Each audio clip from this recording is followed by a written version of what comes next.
when you become an entrepreneur, you start a business. When you become a leader, you start building other leaders around you. That's the difference in my view, in a nutshell. Hello, everyone. Welcome to another episode of the podcast. Today, I have Mr. Tariq with me, who is the founder and CEO of InZone.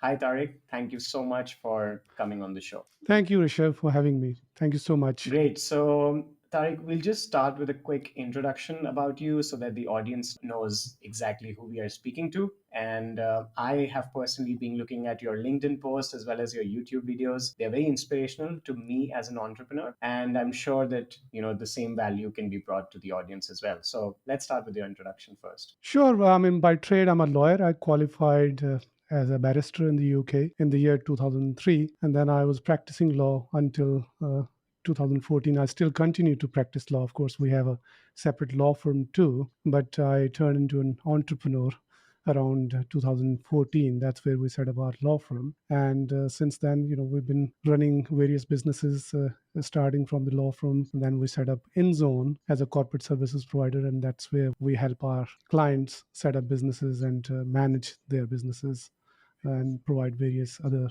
related services. Nice. I mean, the name itself is something that I got attracted to. InZone. Very nice name. How did you come up with the name? So there's a story behind it. I mean, of course, we had a law firm called Legal Inns, which ends with Inns, INZ, and InZone was initially called Inns International, and the name was very long. And one fine afternoon on a Friday, I remember I had decided to cut the name short and make it more relevant to our target audience or clients. So I just added the word one to Inns. It turned out to be InZone. So that's how the name came Okay, about, now I see that. So essentially. there are many levels to it. For me, the word zone Yes, also reminded me of like free zones. correct. So in our industry, a lot of companies actually tend to have similar names, but our name was not intended to have zone in it. It just happened by accident, I would Right. say. So you mentioned about the kind of target audience or clients that you have. So who are these people? Who are the people who benefit from your services, and how do you add value to their businesses? So our target audience are typically for InZone, typically entrepreneurs who are looking to set up businesses in the UAE. Typical profile of a client would be that they're outside the UAE or inside the UAE. They're looking to start a new business, and we help them set up the business. We help them with the legal foundations of the business. We provide necessary legal advice through our legal arm, and then once the business is set up, we provide them 360 business services, starting from corporate secretarial services to website development to anything that could be related to the operation of the business. It could include the accounting and bookkeeping. It could include various other services that the clients basically need as part of the operation of their business. So the ultimate goal that we have, and that is our vision as well, to create success stories for our clients, and that's where we are headed. And we have been assisting our clients actually ultimately become successful in their businesses. Right. So just to let everyone know, I'm also a client now of InZone, and I was extremely, happy with the onboarding process. And then I found you on YouTube, so I saw that you are doing your own personal branding as well, which is something that I look forward to. So if a founder is skin in Mhm. the game with personal branding, that's the kind of company I trust, and that's why I Mhm. reached out to you. In terms of me, I'm definitely your your client persona, but let's say about entrepreneurs who probably have not explored UAE as an option yet and have just found this podcast and probably are going to set up their business or running a business elsewhere. What are the key benefits for Mhm. someone to be, to look forward to incorporating their business in UAE? I mean, it all starts with the brand of Dubai. I mean, Dubai has built itself a phenomenal reputation. Anyone who's looking to set up a business, they have the right infrastructure here, which is world class, which caters for business of any type. Essentially, I mean, you can start an e-commerce business. You can have a business which deals with broadcasting. You could have a technology related business. They have the right infrastructure for all types of businesses, and the legal regime is very mature now. And there is taxation now, but of course it's probably the lowest in the industry actually around the world. I mean, it's 9% at the moment, which you'd hardly find anywhere in the world. So still, I mean, UAE has a huge taxation benefit, which attracts a lot of people who look to set up businesses here. I could give you an example. I mean, ever since the introduction of the taxation recently, we have actually seen a huge pickup in the incorporation of new businesses. It hasn't actually deterred people from incorporating businesses in the UAE. There's a huge amount of trust that people have in the brand Dubai and UAE overall. Nice. So I think some of the listeners may not be aware or might be confused about what's the new taxation like. And this is like a big search keyword on YouTube. So what's the Yes. taxation like, and what how has it changed? Yeah, so the UAE has moved on from being an offshore jurisdiction to a full-fledged jurisdiction which caters for all types of businesses and infrastructure. So there is corporate tax now in the UAE, which is 9%, which is far lower than any other jurisdiction around the world. This is to make sure, of course, the country is running and there is transparency that can be provided to anyone. So I think the government has been heading in the right direction, and it actually ensures that not only the country's interests but also the businesses' interests are taken care of. Right, makes sense. Also, you mentioned about Dubai being a brand, which it is. You know, obviously, it's been something that it's sort of an aspiration as well to some extent, where businesses are starting out and they want to incorporate in Dubai. I felt the same with Singapore as well to some extent. So, what do you feel about the other options out there? So, when you look at UAE, should people Hmm. look outside of Dubai, especially if they're only concerned about incorporation at the moment, or is it something that you would still give priority to Dubai inside of the UAE? So nearly all emirates have their own sort of separate structures for mainland companies, free zone companies, and in some cases offshore companies. It depends upon your business model and your own vision as an entrepreneur where you're looking to set up. But in our experience, we've seen some of the people who look to set up businesses and are very cost sensitive. They tend to sort of look at Sharjah and Ras Al Khaimah as options because the free zones there are comparatively less costly. But of course, when you sort of develop the business forward to grow it, you would typically need to have some sort of a branding for your own self business, for your business, and as well as the jurisdiction where you're set up. A lot of people give thought to sort of these considerations. They Some of them move to Sharjah, who are extremely cost sensitive. The others are typically setting up businesses in Dubai. Got it. It's slightly more expensive, but it gives value. What's the additional cost? Right. Got it. On that Yeah. note, I had a common question. So I did announce on my email list that you'll be coming on the podcast, and if I should be asking you some specific Mhm. questions. There is a common theme in the Mhm. questions which is related to banking. Like people are interested to know Mhm. incorporation is okay. How does the banking work?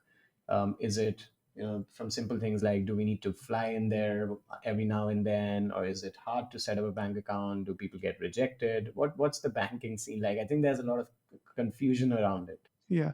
So the issue of bank accounts is very critical. Of course, without a bank account, you can't do much with your license or a business. And of course, this is the right question that you've received from your audience.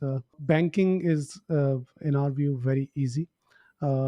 Since you have a legitimate presence of the business in the UAE, there are various banking options available throughout the UAE. Depending upon the requirements of the client, we propose the appropriate banking channel, and of course there is KYC requirement, and there are typical documents that you need to submit to the bank. Once that is done, the bank accounts are opened. In our experience, we haven't seen people struggling with this process.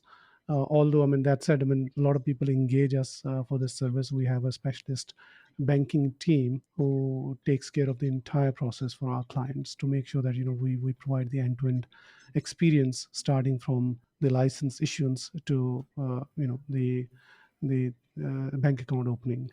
Got it. I mean, no wonder why your Google ratings are so high, because one of the things that I was reading on Google reviews is that it's way Mhm. smoother to set up a bank account, when your team is in place.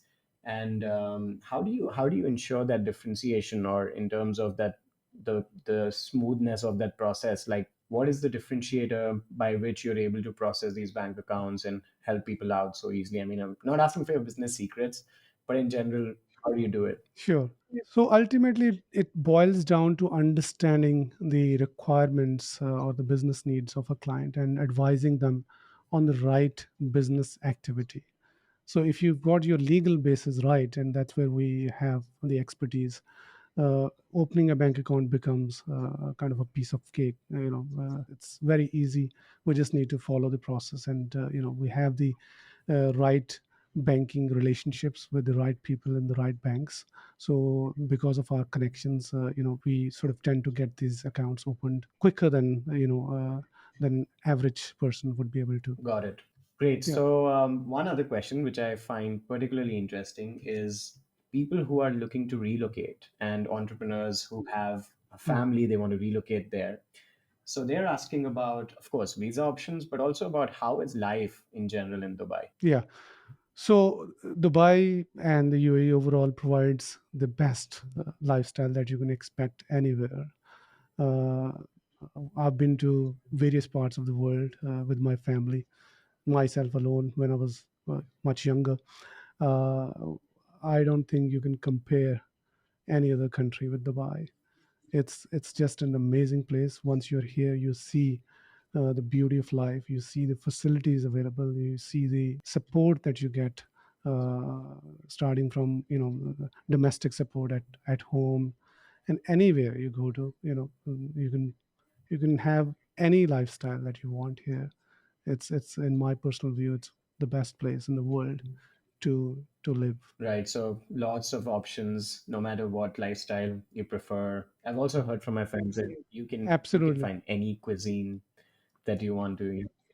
Absolutely, absolutely. I mean, no matter which culture you come from, no matter which religion you come from, no matter which cuisine you're looking for, you can actually settle down in this city as you like. You'll find the right people that are resonating with yourself. You'll be able to find a very nice circle of friends. A lot of people gather in sort of small groups of family Mm, friends, and there's a social circle for almost actually for right. everyone whoever is living here. So it's a very very supportive lifestyle that I would say that Dubai offers. Great. So I'm going to transition from there, since you mentioned about your personal life as well a bit. Just in terms of things that you enjoy on a regular basis that have made Dubai like the place for you. What kind of things are those? Like, I know that you have access to a lot of cuisines. You can blend into the city. But what do Hmm. you personally enjoy? What are your hobbies like that Dubai enables you to do more of? I think it just boils down to the opportunities that the city provides, the convenience that it provides, and the education system that they have here. So it's a mixture of a few things where it ends up being a very comfortable place to Hmm. be in. So for example, I have three children, and they all go to one of the top schools, and they're happy with the Hmm. education. I'm happy with the kind of work culture that we're creating here at InZone. There's a lot of opportunity in the market. There's a lot of opportunity for our clients to be had. They can set up their businesses, and it's a thriving place. The economy is growing like anything. The government has the right sort of vision for the coming years, and it's a mixture of these things that this place makes all of us feel that we are in the right place. Nice. So let's say there's someone who's watching this podcast who's convinced, who has a business, who wants to set up, incorporate, get access to Dubai and then eventually move there with their families. So, what would the process look like? Like, if you had to guide me through the steps and give me like an overview of what that process would look like for that person, what would those key. Would that be your question is more sort of to do with the business setup and Right. So how I mean, someone a someone who typical has a entrepreneur? business, let's say they run. So mostly Yeah. my audience will have digital businesses. So they have an online business, whether Mhm. they are running an agency, whether an e-com. They may or may not have clients in the UAE itself, but they are Mm. free to Mm. work anywhere they want. And they pick Dubai. Let's say they're in Bali right now and they want to move to Dubai. That's Yeah. the kind of people that I'm speaking to. So what would the steps look like for them if they had to do this whole thing and then move with their families to Dubai? Yes, of course. It's a very simple process. It starts with the, in this case, setting up a business. If they have a business, that's the very beginning. And once that is done, you need to obtain a residence visa, and that has its own process, which is quite simplified. We provide end-to-end assistance on that, and once that is done, you can just start living here. Basically, you have to find a property, either on rental, or you can own any property here amongst the designated areas. Once that is done, of course, you can bring in your family and get their visas Mm. done. Schooling is very very easy to find. There's a lot of options available in Dubai about if you're looking at any particular curriculum for your children. So you can choose any particular school that you're interested in, get the admissions done, and of course, if you don't have any children, then that process is not relevant. Mm. And then you just need to settle down, of course, and of course focus on the business element where you can grow your business, find the right clients, and get the necessary support from us, for example. Right. It's all about just following these necessary steps, and I think everything falls Mm. in place. Right. So now that we understand about the UAE, the process and everything, let's now segue into entrepreneurship and discuss a little bit more about entrepreneurship. So the first thing I noticed on your LinkedIn profile, it says that follow for content or leadership and entrepreneurship. And those are two things that my audience Hmm. like is completely interested in. So I want to Mhm. ask a specific question related to entrepreneurship first, which is my Hmm. own personal question. And it is Mhm. that what were like the biggest challenges that you faced because of which you grew as an entrepreneur? Because I realized one thing that, every time we become better entrepreneurs, it was due to some sort of a challenge that we faced in the past, right? And there's an itch that we are solving for, Yes. either there's a personal problem that we are solving for. So, what was that for you which made you a better entrepreneur or which even got you started in entrepreneurship? So I never intended to become an entrepreneur. About nearly 10, 11 years ago, and there was a point in my life where I got completely dissatisfied with what I was doing, and I was exploring things and trying to understand myself as a person. So I sort of went through a lot of personal awareness, and then it came to a point where I thought that I should had into this Mm, direction. So that was the point where I started off our law firm, Legal Ins. And of course there are many challenges that you find when you start this journey. Of course, I mean, there are challenges in terms of having people around you, having the necessary support, and then of course there is a very foundational challenge of being consistent in what you're doing. So I got the support from my friends who actually encouraged me a lot throughout this journey. In the beginning, especially, they gave me the necessary support, necessary advice, and I just needed to be consistent with what I was starting to do, and it just continued. And then slowly, in the first 4 or 5 years, we just grew as a team of 2 3 people. And until 2020, we had only 4 people in our mm, team. And after that, we started growing, and it just happened to be that we had the right mindset uh, to sort of build a team. So from my personal point of view, the biggest challenge was to grow the team, but it became easier for me because I believe in uh, growing with people. I believe in empowering people. I believe in, you know, building a team, and I believe in trusting them. And that's where, uh, my strengths, came into the picture, and that's where I think it has been for the last 2 3 years. We have grown exponentially, and we're a team of nearly 50 people at the moment, and we have much bigger plans in the coming years. So I think, to answer your question, the challenges were, to stay on track, I think. And that's where I focused on, and I still advise people that if you are consistent in your effort, I think everything can be resolved, and you can grow as a person and as a business. Right. I mean, it's really easy to get distracted from the path. I do believe that, whether it's Yeah, of because of course.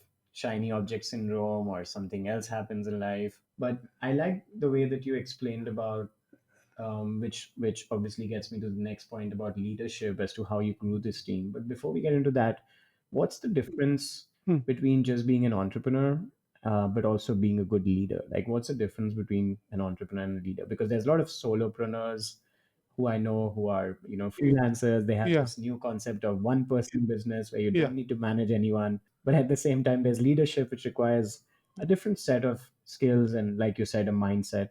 So what's the real difference, and how do you upgrade yourself from being just an entrepreneur to being an entrepreneur and a leader? That's a very interesting question. So, when you become an entrepreneur, you start a Mm. business. When you become a leader, you start building other leaders around you. That's the difference in my view, in a nutshell. So, an entrepreneur can be a solopreneur, can be a person who is actually running their business, and can be doing the business, running the business, and they operate inside the business, and they are doing everything Mm. on their own. A leader is a person, in my view, who actually builds other leaders, who builds leaders who can build, further Mm. leaders. You know, so that's where the key is. And if a person is not able to build teams, is not able to build other leaders, uh, he's an entrepreneur alone, and I think he will remain an entrepreneur, can be successful Sure. entrepreneur, but to a limited extent. But if you're a leader, I think you can go places, you can take the company to places, and you can make things happen, and you can change the lives of the other people around you, and who in Mm. turn, those people can change the lives of other people around them. So it's a chain, in my view. Right. So that makes us like way more powerful than, It right. And is. I like the way that it's, and to summarize it in my own way, I would say someone who builds a product or a service is an entrepreneur, but like you said, someone who builds other entrepreneurs and leaders is a leader. Um, Correct. how does one become a leader now? Like, that's the golden question. I know you mentioned about empowering people and then trusting them Mhm. once you've empowered them, which sort of seems like your process. But can you elaborate on that a little bit more? So, I mean, this question is even more interesting, I think. So, becoming a leader is one thing, and then becoming an effective leader, a level 5 leader. For example, there's a book called Good Mm. to Great. It talks about level 5 leadership. So, becoming a leader who's selfless is another level of leadership, I Mm. would say. So, I think it starts with exploring yourself, creating an awareness about yourself, and uh, only the person who is becoming a leader can answer these questions, whether he's ready for this Mm. role or not. If you're ready to become a selfless person, I think you're ready to become a leader. If you're not ready, then you're a manager or you're an entrepreneur only. So it starts with being selfless, I think, and it's the degree of your selflessness by which you will become a great leader. I think the higher you become, the degree of your selflessness will determine the let's say the stage of your leadership. And level 5 leaders are completely selfless. They talk about their people. They talk about the success of the people. They talk about Mm. the teams. They talk about building characters around them who can change things. So that's where I believe one should be headed. Mm. Nice. So breaking it down further feels like there are three levels to it. There's the entrepreneur who There are the five five ladders. Yeah, yeah. ladders. Okay, well, that's fine. Yeah, please No, no, explain. Go I'm ahead. just Yeah, trying to revise what you told me, like trying to summarize it so that I make sure I yeah, yeah, understand. So it yeah. seems like there's an entrepreneur who could be a solopreneur as well. And then there's an entrepreneur who can be managing people but may not be a very effective leader, which is like one part. And then the third level Correct. seems to be like an entrepreneur who becomes a leader. But then within that, you said then there are five different levels of leadership. So there's three Yeah, stages and then five levels inside the third stage. correct, correct. Nice. And tell me how you like. What are some tips that you use to manage 50 people? I mean, that's a huge team, of course. There's people, my friends who I know who try to do this with three people, where there's three people team. They give them full control, but it becomes slightly harder to do this, I'm sure, with 10 people and maybe even more with 50 people. So how does that work out? How Mhm. do you get that structure to be deployed on a 50 people team? So, I mean, you're right. I can relate to that myself. So, when we started off, I mean, as I said, I mean, nearly 3.5 years ago, we were a team of 4 or 5 people.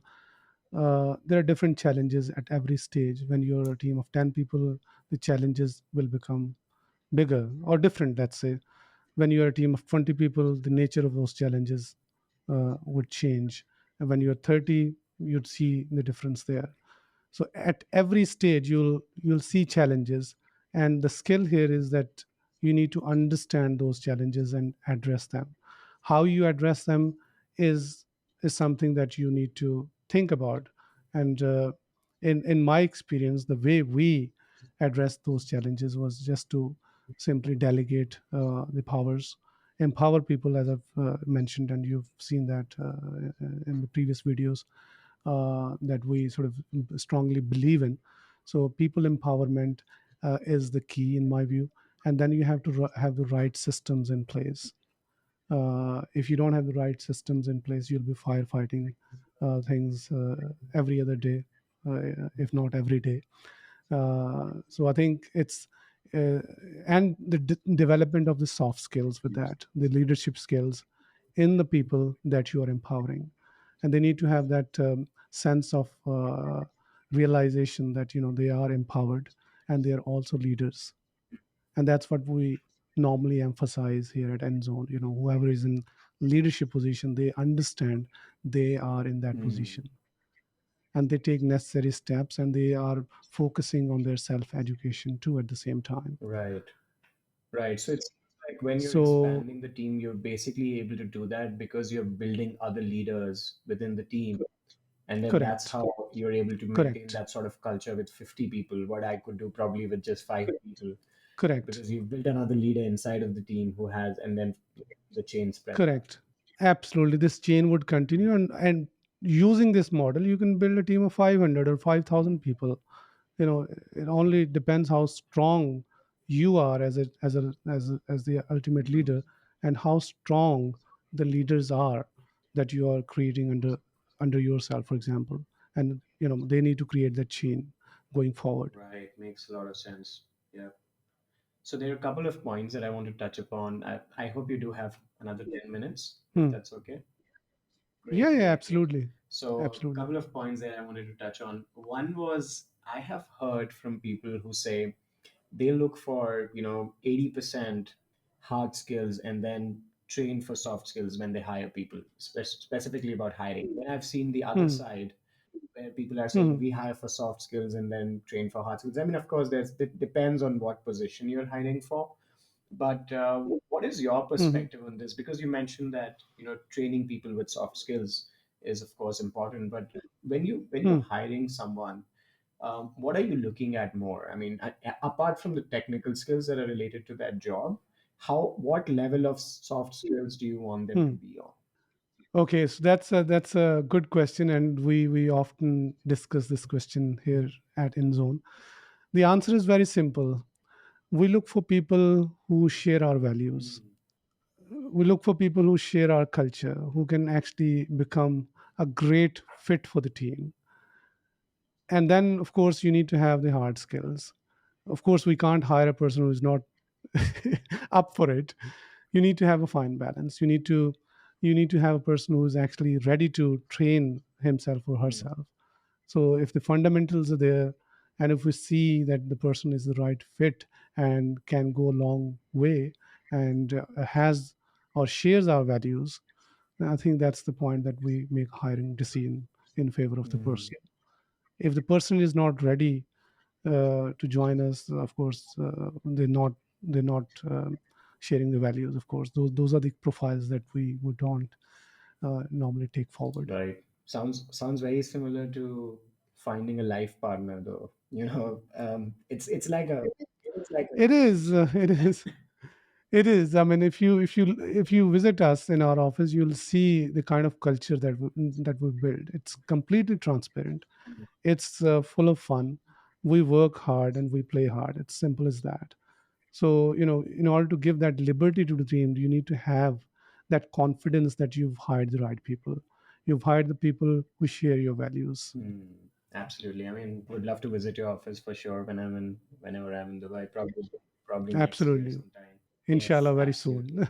So those are some. I mean, I think that's a great framework to work with. But you also mentioned that that's not all. I mean, Mhm. there are a lot of future plans that you have. You also mentioned we are 50 people team, but there's going to be a lot more happening in the future. So if you could summarize, what are your future Inshallah. plans? Like, what does it look like for InZone specifically? What are the future plans for the company Hmm. that you have in mind? Yeah, so we're looking to grow now. We have a very, very strong team in place, and we have a strong business model. We are offering 360 business services to our clients, starting from uh, business services to legal services through our legal arm, to accounting and bookkeeping, to website development, to mobile app, which is coming very soon, to legal translation, to attestation services. So what we're essentially focusing on is to make sure that anyone who comes to us for example, for a business setup, gets everything in house with Mm, InZone. They don't need to go outside to any other provider, so that we can give them a seamless mm, experience, an experience that will make their lives easier.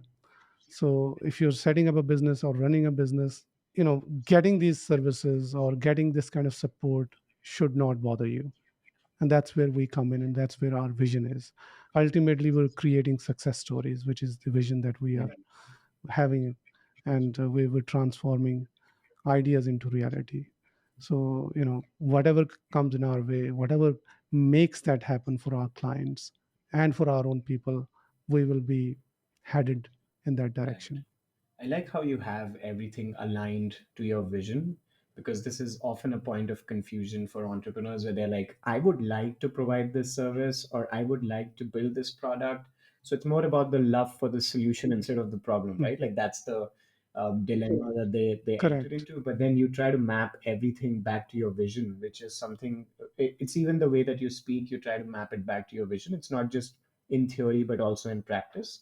How did you develop that? Was it always the case, or is it something that you learn by practice? I think it's the gift that we have, the clarity of thought. You know, anything we start doing, we continue with Mm, that, and that's the skill that I personally have. And I'm known to be a consistent mm, person. If there is one skill or one strength I have developed in life, is mm, consistency. So if I start doing anything, I just continue with that. And the reason I can continue with that is because I have made a very conscious choice, a decision, based on my own liking. No one is dictating any terms. I can't be forced by external factors to move things. I'm only forced by my own internal vision, which drives me as a person. And that's where, if, for example, I started exercising, 10 years ago. I was doing 20 mm, minutes a day.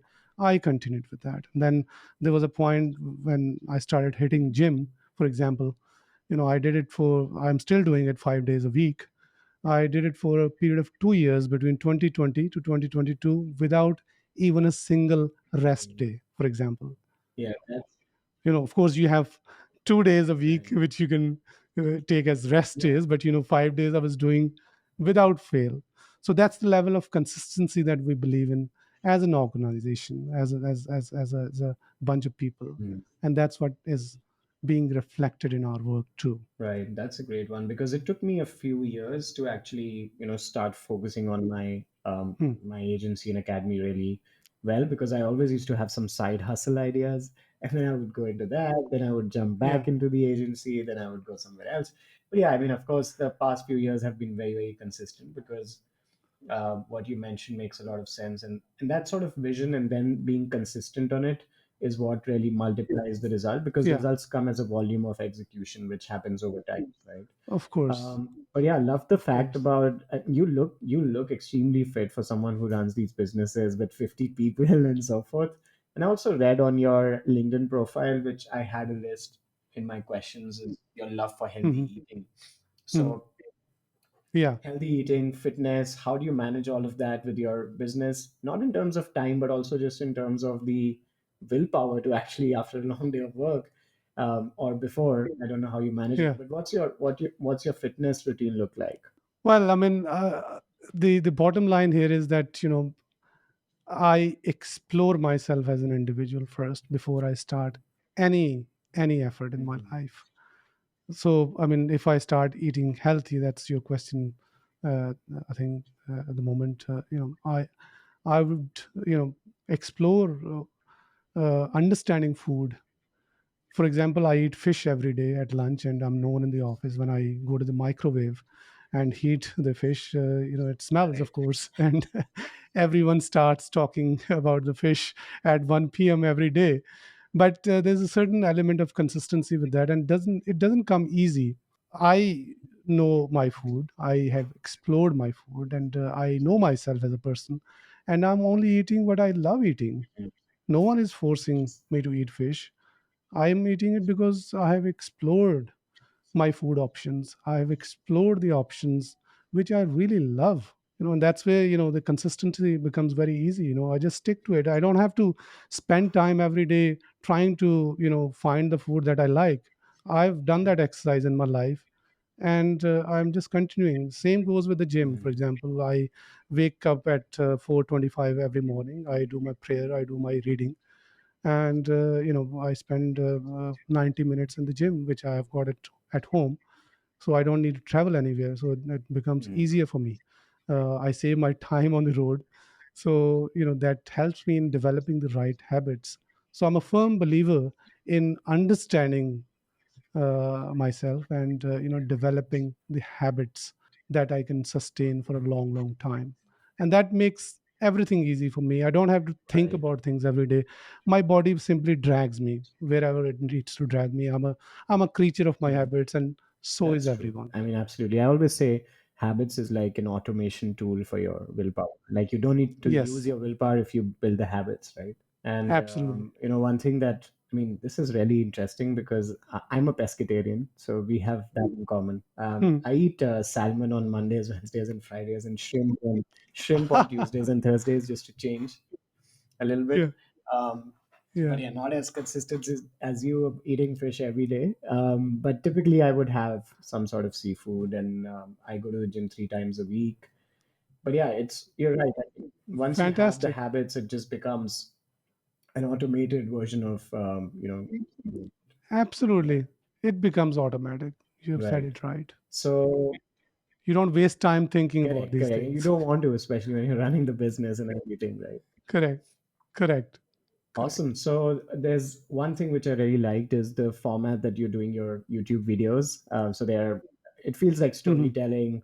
It's something of a Hmm. conversational sort of format. So what are your goals on the personal branding side? If we can talk for that for a minute, and after you've spoken about that, you can also tell people about the channel and where they can find you. Like if someone had to follow more of your content, what are the best places to, of course, you as a personal brand, where can people find you and what's your strategy there? So when people ask me this question, and this question has been asked very recently, quite a few times, because I was literally dead on social media about 2.5 months ago. I'm a firm believer in learning throughout life, I read a lot of books, and I've come to a point in my life where I think that I need to be sharing the knowledge that I've accumulated over the years. So, I mean, you can call it personal branding, but I call it, sharing the Mm. knowledge. And that's where, I will be heading in the coming months and years. I'll be very active on LinkedIn, Mm. for example. People can find me on LinkedIn, YouTube, and Instagram. I'm activating myself slowly, but of course, I mean, it will come with a passage of time. There is an activity on LinkedIn almost every day that I'm involved in. So, of course, the main theme that I'm creating here is sharing the knowledge and, creating awareness about things that I've learned in the last number of years. Nice. It goes well with everything else you said, like the way that you research something, find the best fit, and then just keep doing it, right? So here you found your Correct. way of doing it is to share the knowledge, and then you'll do it across. So you don't need to, Correct. think again about personal branding, what it is, what I should do, and so forth. Same what you Correct. did with your workouts and nutrition and business as well. I think that's like the big takeaway for Mhm. me personally, where you're able to have these visions, do your research, find what works, and then consistently keep at it. Right. Correct. Amazing. Correct. So I will drop the links to your LinkedIn as well as the YouTube channel. You also mentioned Instagram. I have not seen it yet, but Mhm. yeah, do share the link and I will drop that in the podcast description as well. Thank you so much, Tariq, for your Sure. time. Any closing thoughts? I think that's about it. I think the message I would like to convey to the entrepreneurs or any people who are looking to set up businesses here, it's easy. Dubai is going places, and you have a huge opportunity. And I think we're here to support. Of course, goes without saying.